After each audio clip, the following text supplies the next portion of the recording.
নমস্কার বন্ধুরা, কেমন আছেন সবাই? আমরা ভালো আছি, আশা করছি আপনারাও ভালো আছেন। রন্ধনে শাশুড়ি বৌমার বন্ধন পরিবারে আপনাদের আরও একবার স্বাগত জানাই। আজকে চলে এসেছি শীতকালে মাছে তেল দিয়ে পাঁচমিশালি সবজি রান্না দেখাবো বলে। খুব চটজলদিভাবে করলে হয়েও যায়। তার জন্য আমরা প্রথমেই কড়াইয়ে তেল দিয়ে এই মাছের তেল একটু পটকাগুলো ভেজে রেখে দিয়েছি একটু লাল করে।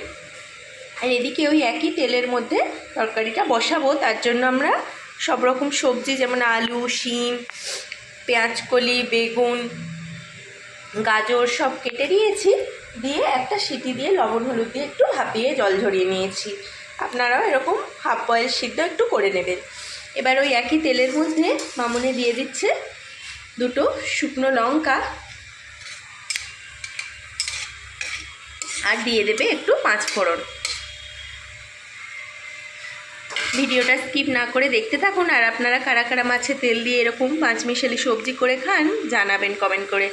আর যারা এইভাবে বানান না, একবার বানিয়ে দেখতে পারেন, খুব টেস্ট হয় এভাবে বানালে। মামনি দিয়ে দিল সামান্য পাঁচফোড়ন। এবার দিয়ে দেবে কেটে রাখা পেঁয়াজ শাক আর গ্রেট করা আদা। এই রান্নাটায় আমরা পেঁয়াজ ব্যবহার করবো না, এই পেঁয়াজ শাকটা দিয়ে রান্নাটা হবে। তাহলে দেখবেন টেস্টটা অন্যরকম আসে, বেশ ভালো লাগে শীতকালে এভাবে বানালে। দেখুন মামনি তেলের মধ্যে পেঁয়াজ শাকটা একটু নেড়ে নিচ্ছে। এবার দিয়ে দেবে লবণ আর একটু চিনি। আপনারা ভিডিওটা স্কিপ না করে দেখতে থাকুন, চটজলদি কিন্তু রান্নাটা হয়েও যাবে আর খুব অল্প মশলাও লাগে। মামনি সবজির আন্দাজ অনুযায়ী লবণটা দিয়ে নিল। যেহেতু ভাপানোর সময় একটু দিয়েছি আমরা, বেশি লবণ লাগবে না। আর এই সবজিটা রুটি টুটির সঙ্গে খেতে ভালো লাগে বেশি, আর রুটির সাথে লবণটা একটু বেশি কম হলেই ভালো লাগে। লবণ দিল মামনি। এবার দিয়ে দিচ্ছে একটু চিনি। চিনিটা এই সবজিতে দেওয়া মাস্ট, কারণ সব রকম সবজি থাকে তো একটু কষ্টা হয়, না হলে একটু মিষ্টি দিলে সবজির টেস্টটা ভালো আসে। দেখুন মামনি নেড়ে নিচ্ছে। এটা বেশি কড়া করে ভাজা যাবে না, হালকা এরকম থাকা অবস্থাতেই এবার এর মধ্যে দিয়ে দেবে গুঁড়ো মশলাগুলো। দেবে সামান্য হলুদ গুঁড়ো, দিয়ে দিচ্ছে মামনি হাফ চামচ মতো হলুদ গুঁড়ো, দিয়ে দিচ্ছে হাফ চামচ মতো জিরে গুঁড়ো। আপনারা রান্নাটা একবার এইভাবে বানিয়ে দেখবেন, ভালো লাগে। কাশ্মীরি লঙ্কার গুঁড়ো দিয়ে দিচ্ছে হাফ চামচ মতো। আর যেহেতু একটু সবজি, সামান্য একটু গুঁড়ো লঙ্কা দিচ্ছে, টেস্টের ব্যালেন্সটা ভালো আসবে বলে। এবার মশলাটা একটু হালকা করে নেড়ে নিচ্ছে। সামান্য একটু জল দেবে যাতে গুঁড়ো মশলাটা নিচ থেকে ঝরে না যায়। আপনারা এইভাবে একবার বানিয়ে দেখতে পারেন। খুব অল্প মশলায় চটজলদি রান্নাটা কোনো ঝামেলা ছাড়াই হয়েও যায়, আর খেতেও খুব ভালো লাগে। মানে সামান্য একটু জল দিল, দিয়ে মশলাটা একটু নেড়ে নেবে কাঁচা গন্ধটা চলে যাওয়া অবধি।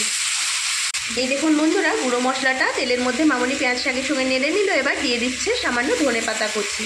ধনেপাতা কুচিটা আপনারা দেবেন, কারণ শীতকালের সবজিতে একটু ধনেপাতা দিলে ভালো লাগে।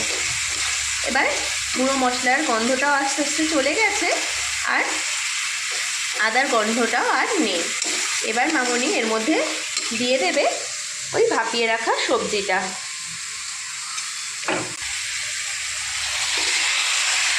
আপনারা এইভাবে একবার করে দেখবেন, খেতে ভালো লাগে। আর আপনারাও কীভাবে বানান সেটাও আমাকে জানাবেন কমেন্ট করে। এবার মামনি ভালো করে মশলার সাথে সবজিটা মিশিয়ে নিল। এবার ভেজে রাখা যে তেল পটকাটা ছিল সেটা এবার দিয়ে দিচ্ছে মামনি।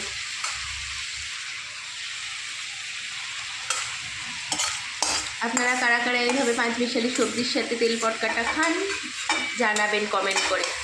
এভাবে বানালে ভালো লাগে। তেলের যে পাইপ পাইপ মতোগুলো হয় না, ওগুলো সুতোর মতো, ওগুলো বাদ দিয়ে দেবেন পরিষ্কার করার সময়। আমরা ওগুলো বাদ দিয়েই দিই।